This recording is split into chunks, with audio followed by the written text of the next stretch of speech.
Bonjour les holders de Bitcoin, les traders, la cryptosphère. Alors je fais cette vidéo pour vous avertir d'un top imminent à partir de novembre sur les cryptos. Et je vais essayer de vous prouver pourquoi. Alors, si vous n'êtes pas familier avec le marché, vraiment, vous voyez que très souvent le marché se comporte de façon exponentielle. Et ça nous indique le début d'un top en fait, donc l'arrivée d'un crash. Et on voit qu'à chaque fois qu'on a une belle exponentielle comme ça, on a une correction énorme qui s'ensuit. Et là, en fait, on a eu cette exponentielle, mais qui fait aussi partie de celle-là, en fait. Il n'y a pas d'outil très bien pour faire des exponentielles sur TradingView, c'est pour ça que je le fais manuellement comme ça. Mais sinon, on peut quand même utiliser des spirales, et on voit que ici, par exemple, on avait cette spirale qui montre la nature exponentielle du marché et qui montre qu'on a eu un top à cet endroit-là ici. Et on voit une correction qui arrive, correction de 50% de la range ici. Donc ici, c'est sans doute une zone d'achat. On a un signal d'achat pour mai et un signal de vente en novembre. Donc en fait, ce que le marché va faire, et ça reste mon avis, hein, euh, c'est pas un conseil financier, n'est-ce pas? Donc je pense qu'il va venir nous donner un petit achat et sans doute chercher un top ici avant de cracher. Ou alors aller chercher un peu plus haut vers les 130 000, 150 000 et cracher très violemment. Parce que ça fait partie de cette exponentielle que je vous montrais, qui va avoir sa limite, son top ici à cet endroit-là. Bon, j'ai plein de signaux, hein. C'est pas que l'exponentielle, c'est difficile de dire exactement où elle est. Mais en tout cas, on a des signaux temporels qui disent que là, ça va être la fin. Donc préparez-vous. En novembre, si c'est un top, je vous conseille de vendre, peu importe où on est.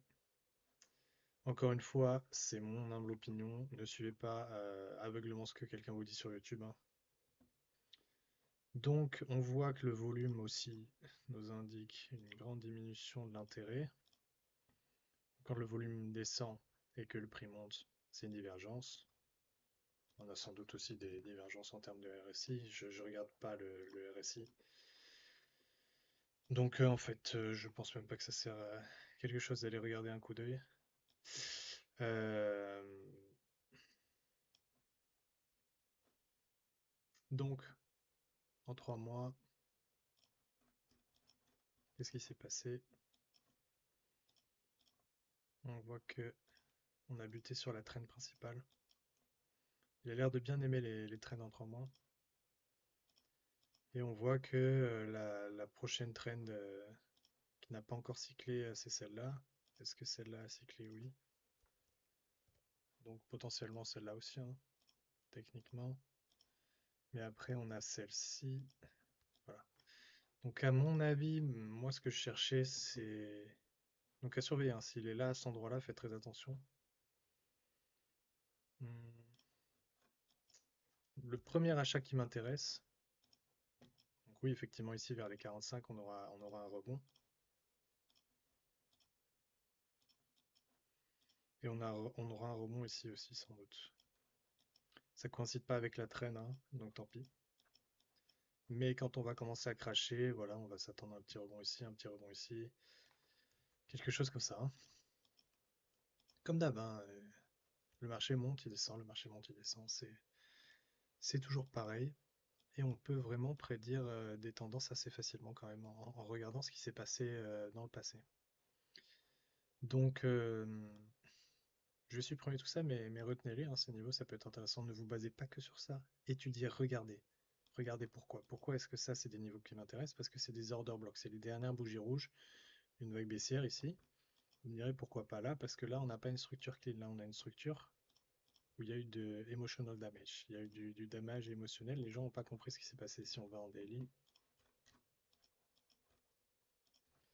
voyez qu'on a sorti les gens en haut, on a sorti les gens en bas avant de repartir à la baisse, à la hausse.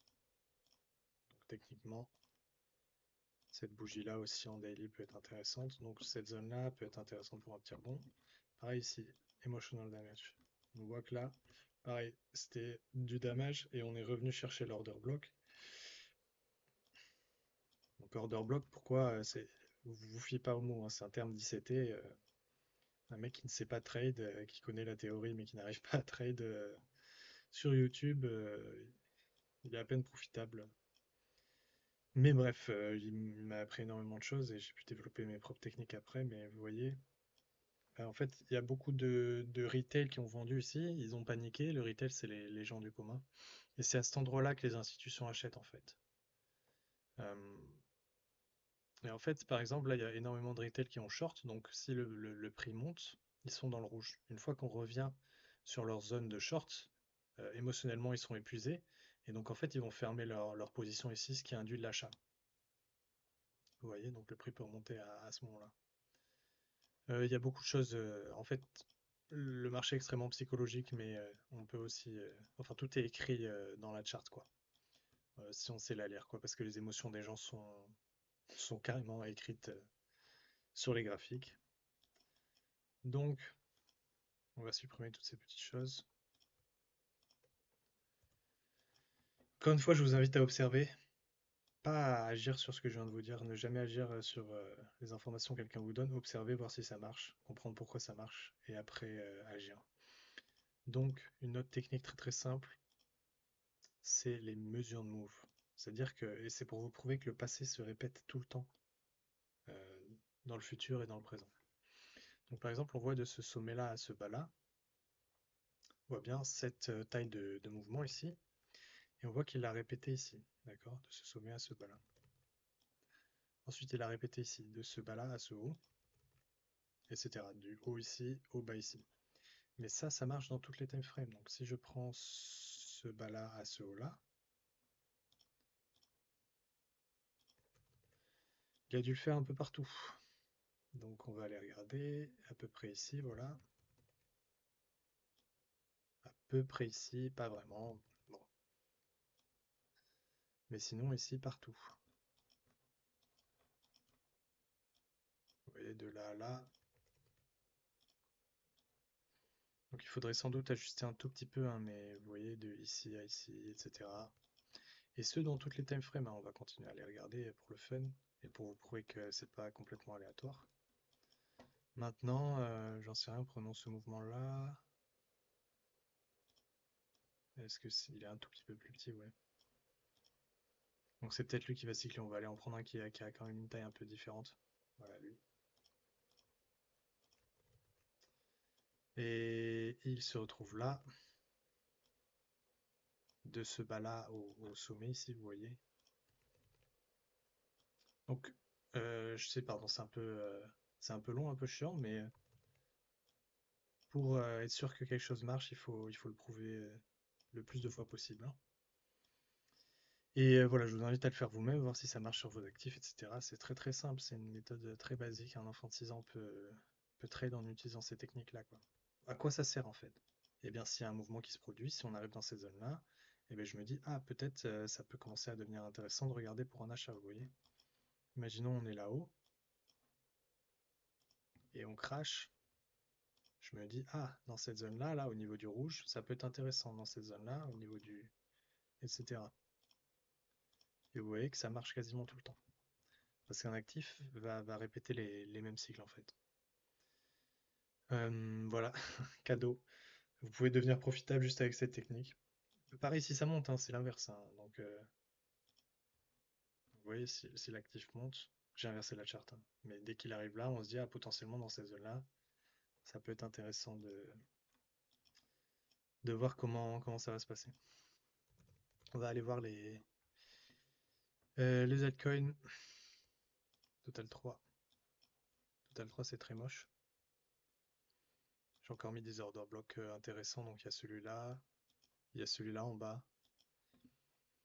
Vous voyez,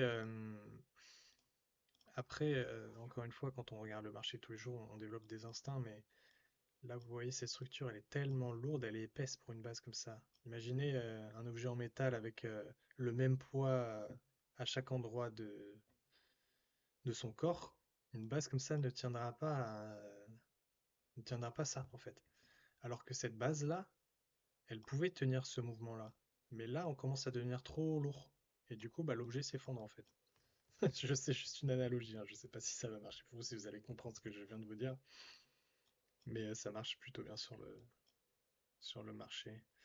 Et donc là, les altcoins, ils vont sans doute monter 50%, ou monter ici, faire un double top, ou juste à la limite bait les gens par là, quoi.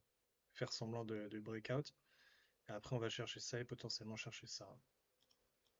Donc faites très attention, hein. Là, c'est moins 94%, moins 69%. Euh, à mon avis, c'est là qu'ils veulent aller, hein.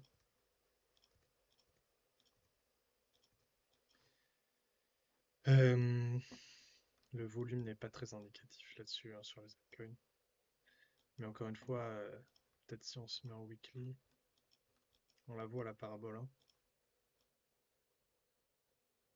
Donc potentiellement, peut-être qu'il va venir là. J'en sais rien, ou alors elle est déjà finie. Comme elle a été là, comme elle a été là. Pour les holders de Ethereum, pareil, regardez-moi ça, trop lourd. Trop lourd, trop lourd. Il veut aller chercher là, 1000 $, corriger de 50%, ou le top, et après cracher. Et Terre, pareil, à mon avis, là, c'est bien 200 $, quoi. De toute façon, ça vaut même pas ça, hein, comme technologie. Ça vaut pas le prix auquel c'est là. Bon, après, je connais pas la technologie à 100%, et c'est difficile de donner un prix à une technologie comme ça. Mais le coin Ethereum n'a pas cette valeur-là. Peut-être la technologie, ouais. C'est pour ça que le coin descend d'ailleurs. Vous faites très attention, novembre. Hmm, vendez, octobre-novembre.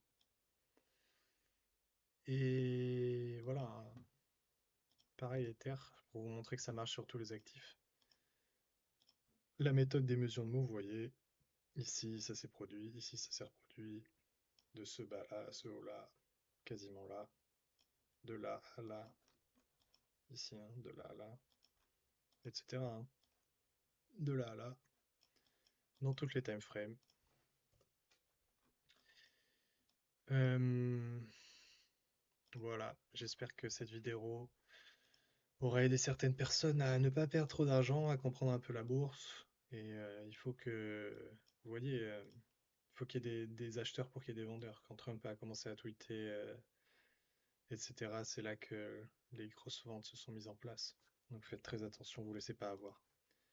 Achetez en bas, vendez en haut. À la limite, vous faites une scale comme ça.